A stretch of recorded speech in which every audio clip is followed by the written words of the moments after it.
Hi friends, it's me, Michelle, and today I'm going to do something totally different. My first ever reading vlog. I love watching reading vlogs on BookTube. It's one of my favorite things, so I thought, what the heck, I'm going to give it a shot and see what happens. I also happen to have found what I think is a perfect book for this because it's a book that I know absolutely nothing about going in, so you're going to get my reactions as I'm discovering this book, I should say. The book I'm talking about is Amsterdam by Ian McEwan. I am familiar with his writing. I loved The Children Act by him, and he's a very popular British author. His writing is very dense and very intense.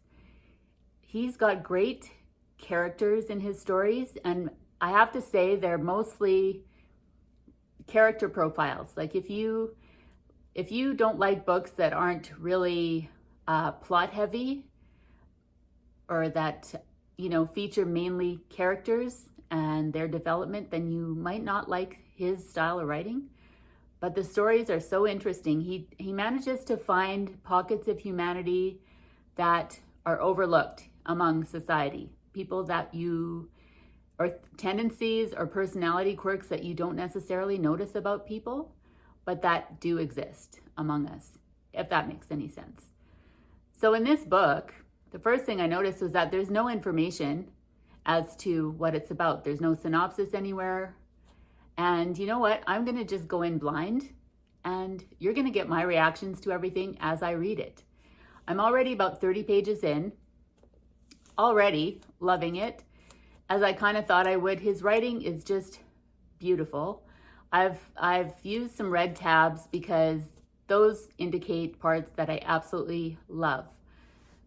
Passages or paragraphs or sentences that just entertain me and educate me in equal measure. That's like my favorite bookworm, living my best life, favorite thing. So yeah, that's why I'm using the red tabs. As I said, I don't know a whole lot about this. So far, we open the book with a bunch of people gathered at the funeral of a lady named Molly. Among them are several of Molly's ex-lovers, these men who have come together to pay their respects, and they all loved her in a slightly different way. She is being laid to rest by her common-law husband, George. So he's there, and he is aware of the presence of these other guys, but I mean, nobody's holding grudges. They're all kind of mixing and mingling with each other. And we focus on two. Clive, who is a music composer, and he's currently working on writing a symphony, this major symphony. He's quite a well-known guy. And then we've got Vernon, his friend, who is the editor of a major newspaper. That said, I'm thinking this must have taken place in the 90s because before digital media came along and newspapers were still a really big deal. Print media was the most popular, most common form of getting news material. So yeah, Clive and Vernon are talking about Molly, but they're also thinking about their own lives. As you do, when someone close to you passes away, you tend to consider your own mortality. And that's what these two men are doing. We follow Clive first and then Vernon, and it goes back and forth between these two. I love a multiple POV book. I'm really loving that about this.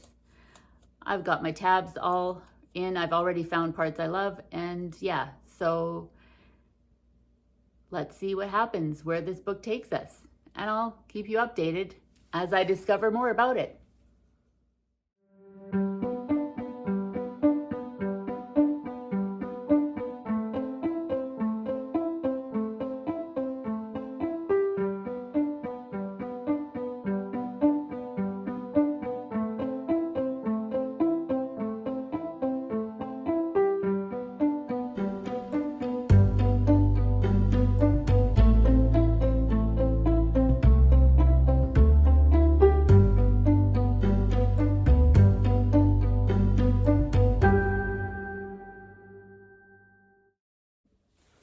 Okay, I have an update. I'm about 50 pages in, and I just finished a chapter where Our musical composer friend Clive has gone to see his good friend Vernon, the editor at the paper, and asked a massive favor of him. Their mutual love, Molly, had suffered extensively leading up to her passing. Ian McEwan doesn't disclose what illness she had. Presumably, it's something to do with a lack of motor skills and cognition, etc. But anyway, this Clive has been really thinking about his own mortality. The other night he had gone to bed and he felt a tingling in one of his hands, so that made him scared because that happened to be a symptom that Molly had before she went to the doctor and got her diagnosis. Anyhow, he goes to see his friend Vernon to ask a massive favor. He said, I've been thinking about this long and hard, and I want you to do me the favor that if I ever get a diagnosis like that of a terminal illness and there's nothing that can be done, I don't want to be made to suffer. I want you to arrange for me to, put me on a plane, send me to a country where I can receive the medical assistance in dying, should the time come to that. So as a friend, you can imagine Vernon's faced with this decision. He says, okay, well, I'm going to have to think about this.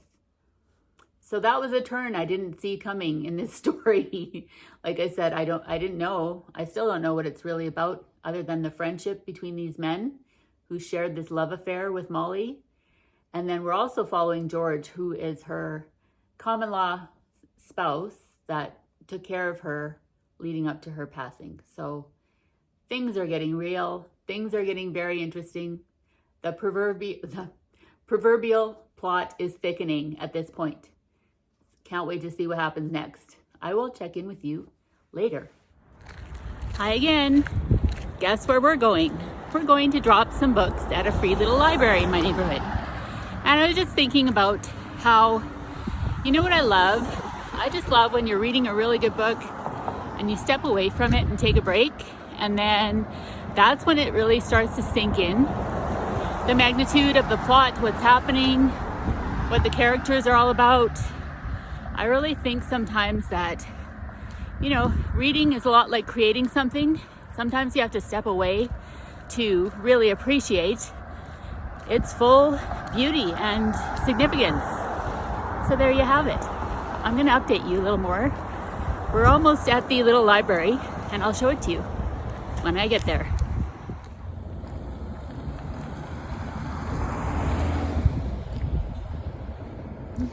Hi, you'll notice that the books I'm putting in the free little library here, some of them don't have a dust jacket. And the reason for that is because lately there's been somebody in my neighborhood going around to all the free little libraries and taking out all the books. One person, he's been caught on video camera, just emptying out every little library. So that's not really fair. I understand why people want to do retail arbitrage and resell used books, but I thought by taking off some of the dust jackets, it would be less tempting. So yeah. All right, we are almost at our destination. I'm going to stop and get a beverage. So I was really tempted by all the lovely bagels and muffins that they have at Tim Hortons. They also have some amazing donuts. There's some Timbits, which are like little donut holes. They have sour cream, old-fashioned, honey dip, chocolate glazed, and as you can see, all kinds of other lovely little donuts. I'm happy to say I did not get any.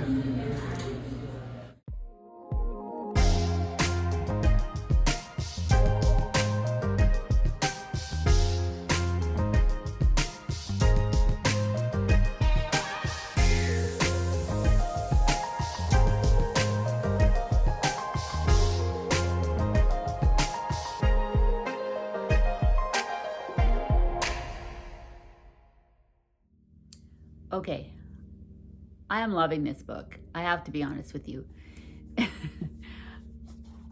I'm going to run out of flags at this point. There's so many parts that I'm enjoying. The passage I just read is from the character Clive, the music composer. He's going through a bit of a creative drought right now, so he's planning to escape into nature to get his creative juices flowing again. He's planning to go hiking in the mountains or the the hills or what have you. And so he's thinking to himself, and we get this great inner monologue. And I just want to read you this because I think it's so true and it's so funny. Let's see. Okay, when he wasn't working, Clive studied his maps, rubbed liquid wax into his walking boots, and checked his equipment. Important when planning a winter walk in the mountains. It would have been possible to back out of his engagements by assuming the license of the free artistic spirit, but he loathed such arrogance. He had a number of friends who played the genius card when it suited, failing to show up to this or that in the belief that whatever local upset it caused, it could only increase respect for the compelling nature of their high calling. These types, novelists were the worst, were by far the worst, managed to convince friends and families that not only their working hours, but every nap and stroll, every fit of silence, depression, or drunkenness bore the exculpatory ticket of high intent. A mask for mediocrity was Clive's view. He didn't doubt that the calling was high, but bad behavior was not a part of it. Perhaps every century there was an exception or two to be made. Beethoven, yes. Dylan Thomas, most certainly not. So there's a good sample for you of Ian McEwan's writing. He puts you right in the head of the characters, and I'm loving it so far. I will update you later. Hi. Okay, reading update. I am now about 105 pages in. I have about 73 pages to go. And this story. Okay, so what's going on? The men we met at the funeral at the very beginning of the book are Clive, who's writing a symphony. He's very frustrated, going through a creative slump. Then we have Vernon, the editor at the newspaper, who is trying to get the newspaper up and running again as sales are slumping. Then we have George, Molly's husband, deceased Molly, the woman that all these guys have been involved with at one point or another. And then we have Julian Garmany, who is a member of parliament. He is running for prime minister. Now, since my last update, a lot has happened, but at the gist of it is Clive struggling to get creative. He goes on this hike in the mountains. While he's hiking, he comes across a man and woman having some kind of domestic dispute. He sees the man grabbing the woman and dragging her along the ground as she's kicking and screaming. He turns a blind eye and walks away and doesn't help them. So now he's got this crisis of consciousness and feeling shame that he didn't do anything. But his creative juices have started flowing again on the upside. So there's that. Then we're following Vernon. Vernon goes to see George, Molly's husband.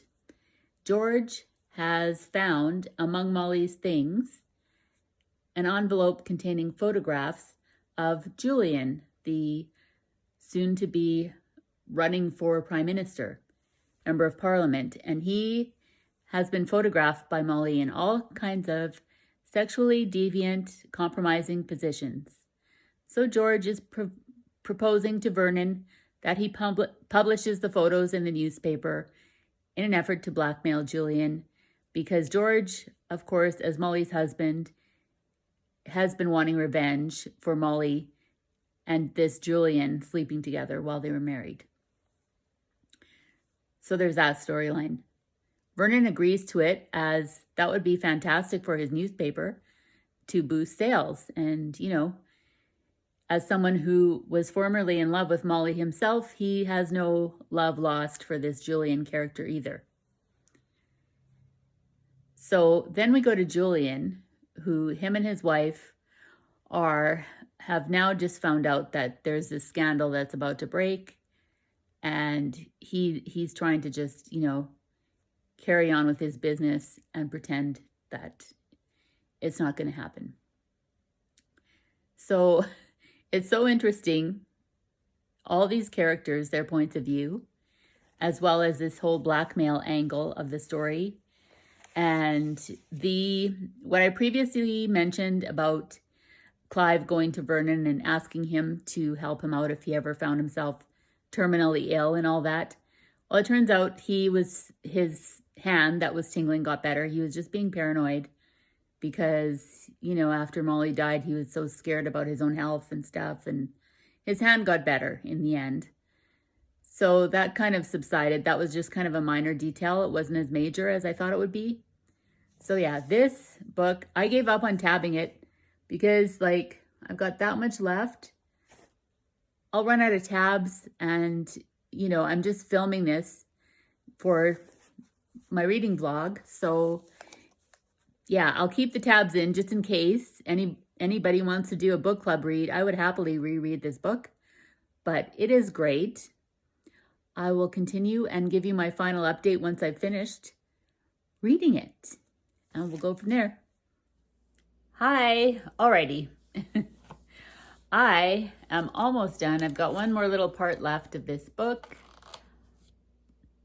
I'm not going to spoil it. I'm not going to give anything away. I'm just going to say I'm really loving it. And yeah, I can't wait to see how these stories of all these men, Clive, Vernon, George, Julian, are all going to converge at the end of this. The political intrigue that's going on and that upheaval with the scandal that's about to break with Julian. The history with Molly, we've learned a little bit about her and all the men. I'd like to learn a little more. I'm hoping that we get more reveals about her history with each of these guys. Not so much George, because I kind of have a good idea about that now, but it would be nice to get more background about Molly and her relationships with them. I don't know if that's possible with only 70 some pages left. We'll see what happens. In the meantime, I'm having a little snack because I forgot to show you my lunch earlier. It wasn't exciting. I had a sandwich. So anyway, these are my very favorite little rice crackers. They are Rice Works. They're sea salt, brown, and golden flax rice crackers. So they're pretty delicious. And I'm eating them with a little dill pickle hummus today. So yeah, it's the perfect reading snack. I'm going to carry on and I will talk to you when it's time to wrap everything up. All right. I have about 15 pages left, that much left of this book. And this major plot twist just happened. I did not see that coming. I don't even know what to say. I'm at a total loss for words right now. So I'm going to go ahead and finish reading this book. And I'm going to need to collect my thoughts. And then I'll get back to you with my final wrap up of this book. It is wild.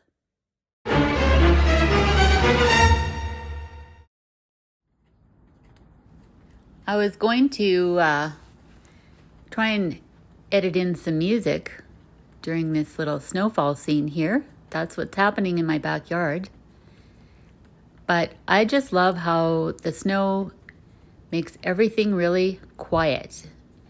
You can hear some birds, but all the traffic noise is really deadened by the blanket of snow, and it's like living in a giant snow globe. So yeah, I love watching it fall from indoors.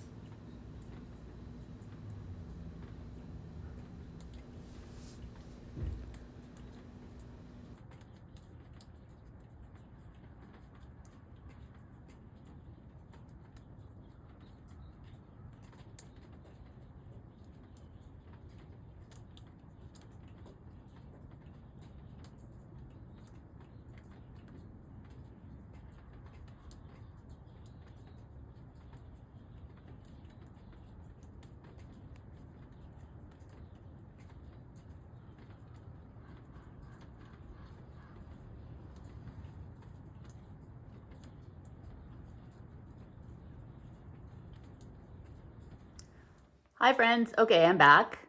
It's the next day. I've got my coffee here in my one of my favorite mugs. I've got my notes from the book. And where I live here in Western Canada, we are under a heavy snowfall advisory. As you can see out there, it's still snowing. We're expected to get about 20 centimeters by the time all is said and done tomorrow, so this is nothing new. It usually happens every spring.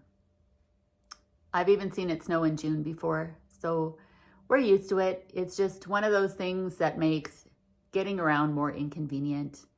I'm really happy today because I don't have to go anywhere. I can just stay inside with a hot cup of something and, read or do whatever around the house. So there you go.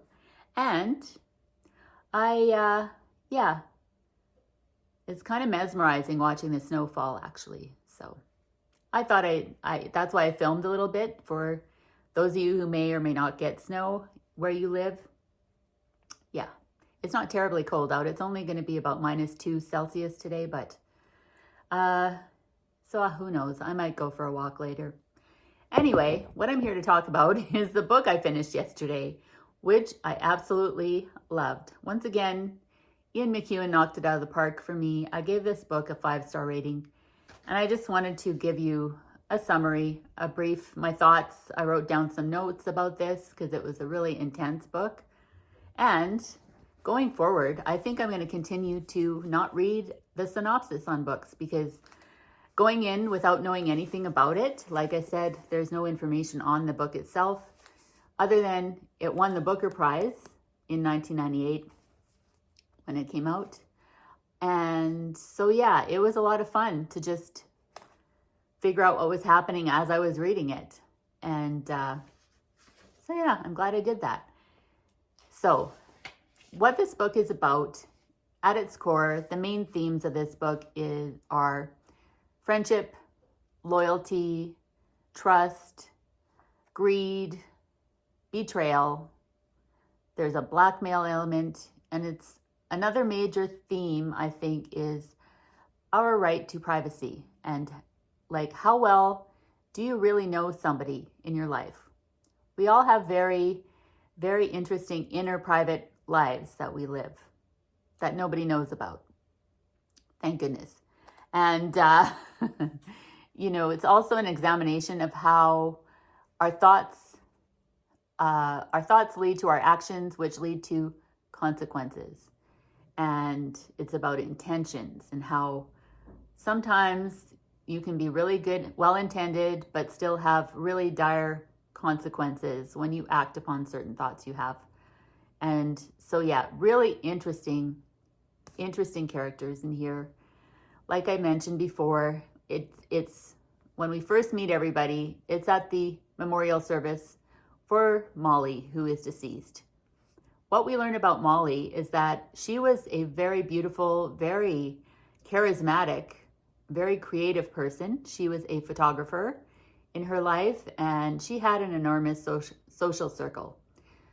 Lots of men fell in love with her, which is why we meet them at her memorial. We meet her husband, George, who was the last person to care for her at the end of her life. We meet Vernon, who is the editor of a newspaper that's kind of fallen on hard times. They're struggling to make money. We meet Clive, who is a musical director and composer who is currently working on this major symphony project for the London Symphony, I believe. And he's struggling. He's going through a bit of a creative slump. So when we meet him, he's planning a trip to the mountains to get out in nature and get his creativity going again. And we meet Julian, who is a politician. He is a member of parliament who's planning or wanting to become the next prime minister. So all these men and their relationship, they all know each other. Clive and Vernon have a long-term friendship. Both had relationships with Molly. All of these guys did. And so that's really interesting. And then, we follow Clive one chapter, then Vernon, and then Vernon and George, and so on. Each chapter involves a different person, which I love. I love the multiple POVs. This book didn't have too many characters, and I like it when there's a focus on 2 or 3 specific people, which is what this book did. So it's not hard to read at all. It's very easy. The language is beautiful. The descriptions he uses, and what he's really great at, like I said before, is just going deep into the psyche of people and their inner monologues. And he's a master of the show don't tell way of storytelling, where, you know, their thoughts and their actions tell you a lot about them. I don't want to do any spoilers, because I think this is a type of book I would recommend to almost everybody. Like I said before, though, if you're somebody who doesn't enjoy a lengthy description of characters and like their thoughts and stuff like that, you may not enjoy it. But I mean, it's such a short book, and I don't know. I hesitate to not recommend it. Let's put it that way. I would recommend it across the board, and you know, if people would like it, they like it. If not, that's fine too. But anyhow, so yeah, the dialogue with the characters is amazing. I'm just looking at my notes here. And yeah, their voices are just so clear and so real. And like I said, I didn't know why this book was called Amsterdam. We do find that out in the end, which I was really happy about.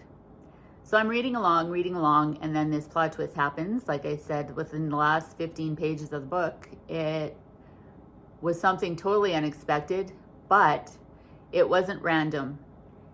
As I continued, it made total sense. I also love when an author is able to do that, take the threads that are loose and just weave it into a perfect tapestry of a story where it all makes sense. And it also makes you think. And you're left with not only a sense of awe at this major surprise at the ending, but also a sense of, wow, I so admire someone who's able to do that and just like take all these seemingly unrelated things and weave them all together in a way that makes sense, and yet it still leaves you, it left me gobsmacked. Like in my previous update, you could tell I was at a loss for words. I was that awestruck by the end of the story. And so, yeah, I just loved it. I enjoyed it all the way through. I'm just going to see if I missed anything here that I wanted to tell you about.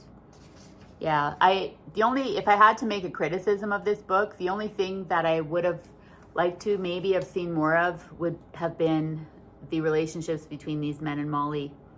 Vernon, the guy in the newspaper, he actually lived with Molly. They weren't married, but he lived with her 25 years prior to her passing. So we get a glimpse of that. We also, when Vernon goes to see George at the house, we find out that George was not that nice of a husband. Well, towards the end, he was very controlling and manipulative. And their relationship was not all it was cracked up to be. So we get an explanation as to why, you know, Molly had all these lovers and relationships, and she was just the type of person who needed a big social circle, and, you know, her marriage wasn't enough for her. So George was seemingly okay with her dalliances as long as she kept them hidden and private.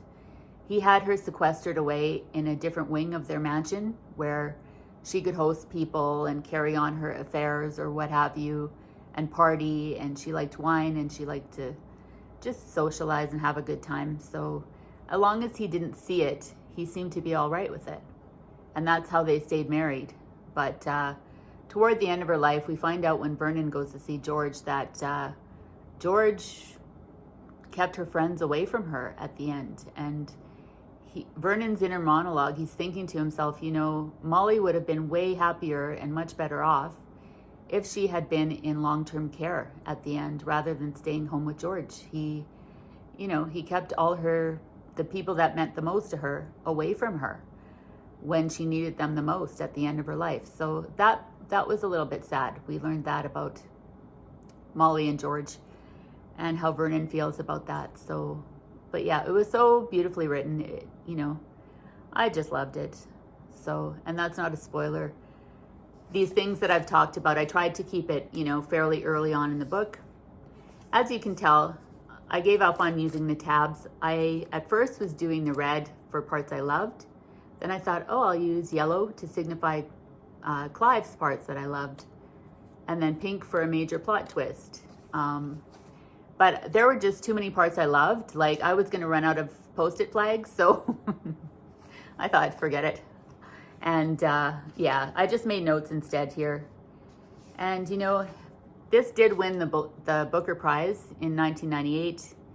And I'm not a person who chooses what I read based on how many prizes it's won, but you know, because I used to do that, and I have about a 60-40 success rate in what I have in common with what the judges think of these books. So it doesn't always work out for me, but I can see why. I can see why, you know, this was awarded such a big literary prize and such recognition when it came out, because it really is a fantastic book. It does stand the test of time.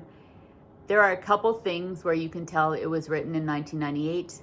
Like I mentioned, like the newspaper, the Vernon being the editor of this big newspaper, you know, back then print media was still the main source of current events and news and so forth. So not like now where digital media is king. So yeah, there's that. And then, you know, a couple other things, like when I had mentioned about Clive freaking out over his hand and going to ask Vern to help him seek out assistance in dying, you could tell that the way that was written, it was a major controversial topic. Here, that's been legal in Canada for a while now, so it's not as big of a deal now in 2025 as it would have been back in 1998. So yeah, like I said, a couple places in the book you could tell, but overall, this stands the test of time. It is a fantastic exploration of what it's like to be human. And like I said, friendships, betrayals, your private inner life that no one has any idea about, you know, and it begs the question, how well do you really know a person? So I hope you do pick it up. I hope I've done this justice, and I hope you enjoyed my first attempt at a reading vlog. So it's been fun. It's been a ride, and happy reading, guys. I will see you in the next video. Bye for now.